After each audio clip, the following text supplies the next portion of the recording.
The call came at 6:47 in the morning. I know the exact time because my phone was still in my hand when it rang. I'd been awake since 5, sitting at my kitchen table in Mississauga with a half-eaten bowl of oatmeal and a stack of invoices I was trying to reconcile before my 8 a.m. meeting. My brother had texted me the night before asking if I could transfer him $800 for a few things before his engagement party next weekend. I hadn't answered yet. I was still trying to figure out how to say no without starting a war. Then my manager called. Mara. His voice was strange. Flat. I need you to stop what you're doing. I remember thinking it was about the invoices, that I'd made an error somewhere. You passed out in the parking garage yesterday evening, he said. Security found you next to your car. They called 911. You're at Trillium Health right now. Do you understand what I'm telling you? I didn't, not really. I looked down at my kitchen table, at my oatmeal, at the invoices. Then I realized I wasn't at my kitchen table. I was in a hospital bed with a blood pressure cuff on my left arm and an IV line in the crook of my right elbow, and someone had put my phone in my hand at some point, and I had no memory of any of it.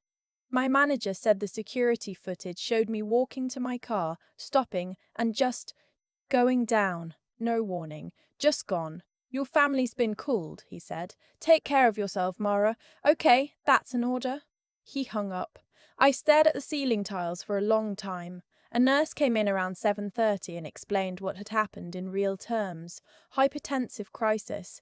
My blood pressure had spiked high enough that my body just quit on me. She said it like it was a simple thing, the way you'd describe a circuit breaker tripping. Too much load, system shuts down. She asked if I'd been under significant stress recently. I almost laughed. I was 31 years old. I worked 60-hour weeks as a financial analyst at a mid-sized logistics company in Mississauga. I'd been doing that for 7 years. I also sent my parents $1,200 every month. Had been doing that since I was 24 and landed my first real job. When I started, it was supposed to be temporary. My dad had been laid off. My mum's hours at the pharmacy had been cut. They needed help with the mortgage on the house in Brampton. I understood that. I wanted to help, but temporary has a way of becoming permanent when nobody in your family thinks to question it. By the time I was 28, the mortgage situation had resolved itself. My dad was back to work. My mum had gone full-time again. But the $1,200 kept going. It had just become part of my budget, like rent and groceries and my internet bill. When I tried once to bring up phasing it out, my mum had gone so quiet on the phone that I felt the guilt physically, like something pressing on my chest. She said, "After everything we've done for you," and I had just said, "You're right." Forget I said anything, and transferred the money that Friday like always. Then my brother got engaged. His girlfriend, now his fiancée, wanted a wedding, which is completely normal. What was not normal was who they expected to pay for it. It started small. Could I contribute to the venue deposit? Just $2,000, they pay me back. Then it was, could I cover the catering quote because the number came in higher than expected? Then it was the photographer. You're good with money. You understand how these things work. You know an investment when you see one. By the time the engagement party rolled around, I had quietly handed over just under $11,000 toward a wedding that was still 8 months away, and I had been paid back exactly $0 of it. The $800 text the night I collapsed was for my brother's stag and do planning fund. So when the nurse asked if I'd been under significant stress, I told her I'd been working long hours. I didn't get into the rest of it. I wouldn't have known where to begin. My parents arrived at the hospital around 9 that morning. My mum came in first, her coat still on, her purse clutched in both hands. She looked at the IV line, looked at the monitors, looked at my face. Then she said, "You really need to take better care of yourself, Mara." Not, "Are you okay?" Not, "I was so scared." Just, "You really need to take better care of yourself." My dad stood near the door. He asked if I needed anything from the cafeteria. I said no. He nodded and disappeared, and I didn't see him again for 20 minutes. The cardiologist came in around 10 and explained that they wanted to keep me for observation, at minimum 48 hours, possibly longer depending on how my blood pressure responded to medication. He used the word serious 3 times in 5 minutes, and each time he said it, my mom flinched slightly, like she was being inconvenienced. After he left, she was quiet for a moment. Then she said, "The thing is, the flights are tomorrow." I looked at her. "For the venue tour," she said. "Your brother found this place in Kelowna, and the 4 of us are supposed to fly out tomorrow morning to look at it. Me, your father, your brother, and," she said the fiancé's name. "The tickets are non-refundable." I want to be careful about how I describe what I felt in that moment, because I've spent a lot of time since then trying to understand it. It wasn't shock, exactly. It was more like the slow, terrible confirmation of something I'd suspected for years, but had never let myself fully believe. "Okay," I said. "We already paid for the hotel in Kelowna," she said. "And you're stable." The doctor said stable, which means stable means not dying right this second, I said. "That's what stable means." She pressed her lips together. "You're always so dramatic." They left the next morning. My brother texted me from the airport. He said, "Hope you feel better soon. We'll bring you back something from Okanagan." A wine emoji. He sent a wine emoji. My dad didn't text at all. For the first 24 hours, I told myself it was fine. I had the nurses, I had the doctors, I had my phone, one of my co-workers. A woman named Petra from the accounts team sent me a card that the whole office had signed. My manager sent flowers, a small bouquet of yellow tulips that sat on the windowsill and were honestly the nicest thing in the room. Other than that, the visitor log at the nurses' station was empty under my name. On the second day, the loneliness became harder to ignore. There's something specific about being sick and alone in a hospital that doesn't translate well if you haven't experienced it. It's not just the absence of people. It's the awareness that the absence is a choice someone made. Every time the nurses came in for vitals, I'd look past them at the doorway, half expecting. I don't know. Something. Someone. Nobody came. That night, around 8:30, a nurse I hadn't seen before came in to check my chart. She was maybe 60, reading glasses pushed up into her grey hair. She looked at the whiteboard on the wall where they wrote the patient's name and emergency contact. My emergency contact was my mum's cell number. "Do you have other family in the area?" she asked. Not unkindly. "My parents and brother are in BC, I said, "for a trip."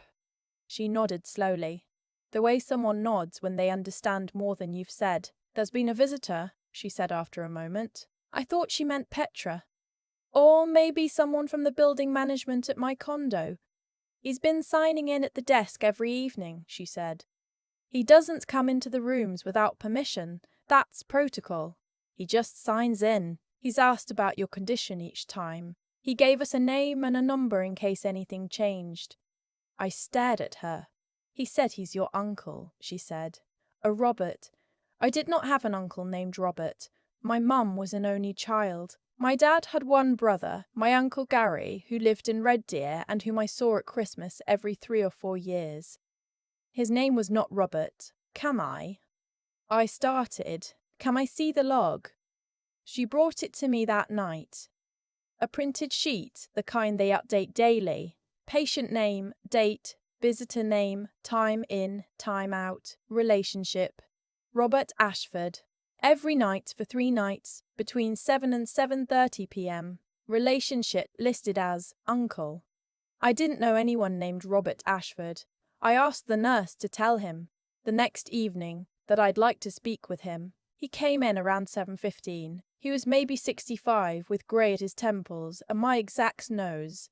I caught that immediately and then felt my brain skid sideways, trying to process it. He was wearing a navy parka, the sensible Canadian Tire kind, and he held his toque in his hands and looked at me with an expression I can only describe as careful hope.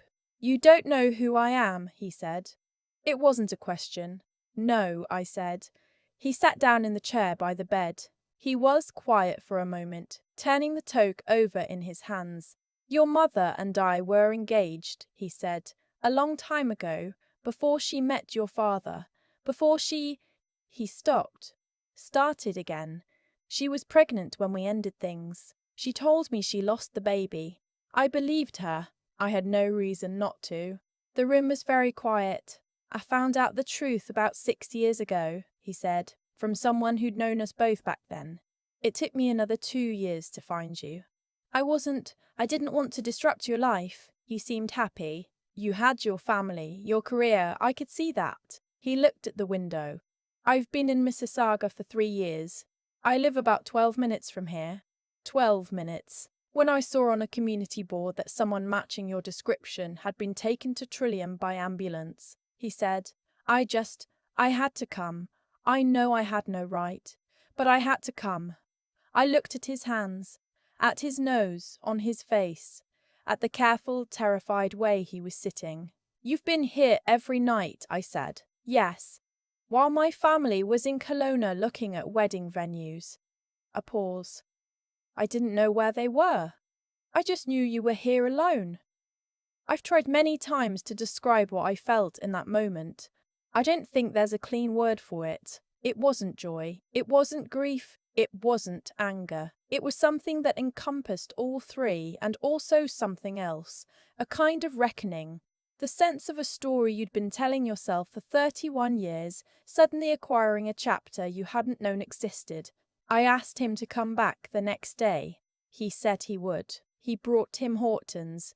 Double for him. Oat milk latte for me. He'd looked at my order somehow, and later he told me sheepishly he'd asked Petra, who he'd encountered in the parking lot the day before. The thought of this 65-year-old man quietly doing reconnaissance for my coffee order made me feel something I hadn't felt in a very long time, and I had to look out at the tulips on the windowsill until it passed. We talked for 3 hours that afternoon. He told me about himself. Retired now, had worked in civil engineering for 30 years, had a house in Port Credit. Never married, though not for lack of trying. One engagement in his 40s that hadn't worked out. No other children. I should tell you, he said, near the end of visiting hours, that I don't want anything from you. I'm not here because I have expectations. He stopped. You're my daughter. And I found out you were sick and alone. That's the whole reason. My family came back from Kelowna on day 4 of my hospital stay. My mum called from the airport and said they'd found a beautiful venue. The photos were incredible. She'd send them to me. She asked how I was doing. I said the doctors thought I could go home in a day or 2. Oh, good, she said. So you'll be able to help with the venue deposit by end of month. The place books up fast. I held the phone against my ear for a moment. No, I said. A beat of silence. What? No, I said. A beat of silence. What? No, I said again. I'm not contributing to the venue deposit. I'm also not contributing to anything else for the wedding. I've given over $11,000 already. I was hospitalized with a hypertensive crisis, and not one of you came to the hospital. So no. That part of things is done. My mum's voice went to that place it goes. The tight, high-register place that means I've said something unforgivable. She said, after everything we've done for you, exactly those words. The same words. Like a password. Mom, I said. I love you. But that's not going to work anymore. She hung up. My brother called an hour later. He was not pleased. He said I was making things about myself, that this was his wedding, that I knew how important this was to the whole family.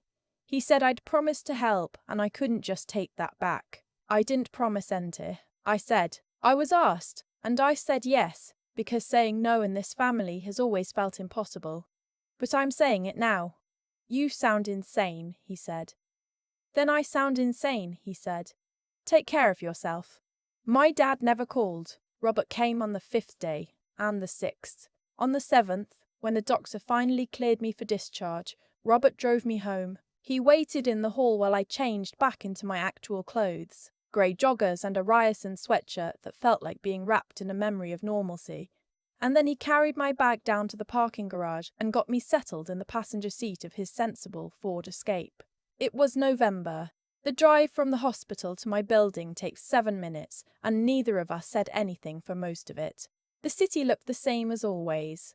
Tim Hortons signs and construction, orange and late grey sky. I have to ask you something, I said as we pulled onto my street. Of course, he said. Why didn't you just knock on my door? When you moved here 3 years ago, why didn't you just come and tell me?" He was quiet for a moment. Then he said, "Because you looked happy, and you'd built your life without me in it. I thought, maybe that was enough. Maybe it had to be enough." He put the car in park in front of my building. "I was wrong," he said. "I know that now. I should have knocked." 3 weeks after I got out of the hospital, I had coffee with him at his kitchen table in Port Credit. His house smelled like coffee and old books, and a little bit like my grandma's house, which was disconcerting in the best possible way. He showed me photographs of himself as a young man, of my mother before I was born, of places he'd lived. In one picture, taken at a construction site somewhere in northern Ontario in the late 80s, he was laughing at something off camera, and the laugh was mine. Exactly mine. I called my mother that evening and told her what I'd discovered. I told her I'd met him, that we'd talked, that he was a good person. I told her I wasn't calling to fight, and I wasn't calling to get an explanation. I just thought she should know. She was quiet for a very long time. Then she said, "I thought it would be simpler this way." "For who?" I asked. She didn't have an answer. I stopped the automatic transfers. All of them, the $12 a month, the ad hoc contributions to my brother's wedding fund, everything. I put that money into an RRSP and a TFSA, and, once a month, I take a small amount and put it towards something purely for myself. A book. A dinner somewhere nice. Last month I bought a good winter coat, the kind I'd been putting off buying for 3 years because there was always something more pressing to spend money on. I still talk to my mum, not as often and differently than before.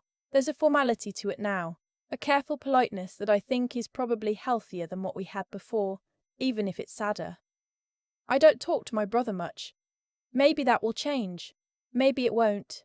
Robert and I have dinner most Sundays. He makes a very good roast chicken, which I feel is an appropriate thing to say about someone who turns out to be your father. We don't talk about the lost years very often.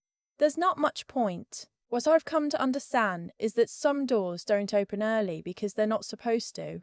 They open when you're finally in a position to walk through them without losing yourself in the process. I was 31 years old in a hospital bed in Mississauga, alone, with a blood pressure cuff on my arm and a stack of invoices waiting at home, and somehow, in that same week, I found the one person in my life who showed up simply because I needed someone to show up. Sometimes that's how it works. Not the way you planned, not when you expected, but there, in the fluorescent light of a hospital corridor at 7 in the evening, a stranger signs his name in a visitor log, and everything that comes after is different. I keep thinking about the visitor log, not the secret it contained, but the simple fact of it.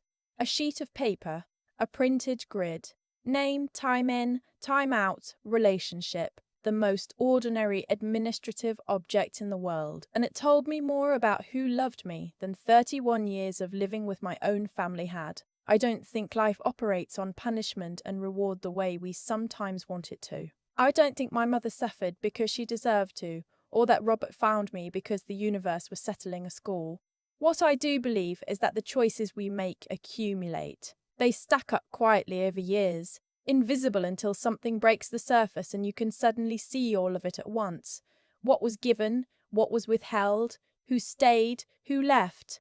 My mother made a choice 31 years ago to tell a man his child didn't exist. She made 1,000 smaller choices after that, to keep taking, to stay silent, to say, after everything we've done for you, as though love were an invoice. Those choices didn't vanish. They just waited.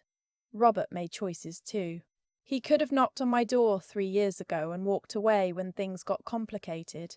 Instead, he stood at a nurse's station every evening and signed his name in a column that said relationship, and wrote the only word he felt he had the right to use. He showed up, quietly, without demanding anything back. He just showed up. That's the thing I've been sitting with since I got home from the hospital. I used to think that being a good person meant saying yes to my family, to their needs, to the version of myself they needed me to be. I thought absorbing the cost of other people's choices was a form of integrity. It wasn't. It was fear wearing integrity's coat. Real integrity, I've come to understand, is knowing what you actually owe people versus what you've been conditioned to believe you owe them. It's having the clarity to see the difference between love and leverage. Those are hard things to see clearly, especially when you've spent years inside a dynamic that makes the confusion feel normal. It takes a certain kind of honest thinking, the willingness to look at your own life without flinching and ask, is this working, or am I just used to it? And then there's the part that nobody talks about enough, which is that knowing the truth and actually changing your behavior are two completely different things. I knew on some level that my family was taking advantage of me long before I ended up in that hospital bed. I knew it every time I transferred money I couldn't really spare. I knew it when I said, "You're right, forget I said anything," and hung up the phone. Knowing wasn't enough. It took collapsing in a parking garage alone for something in me to finally decide that knowing and doing had to become the same thing. What I found on the other side of that decision wasn't some perfect resolution. My relationship with my mother is careful now and probably always will be. My brother and I don't talk much. There's real loss in that, and I'm not going to pretend otherwise. But on Sunday evenings, I sit at a kitchen table in Port Credit with a man who has my nose and my laugh, who drove me home from the hospital without being asked, who looked up my coffee order because he wanted to get it right. That's not nothing, that's actually everything.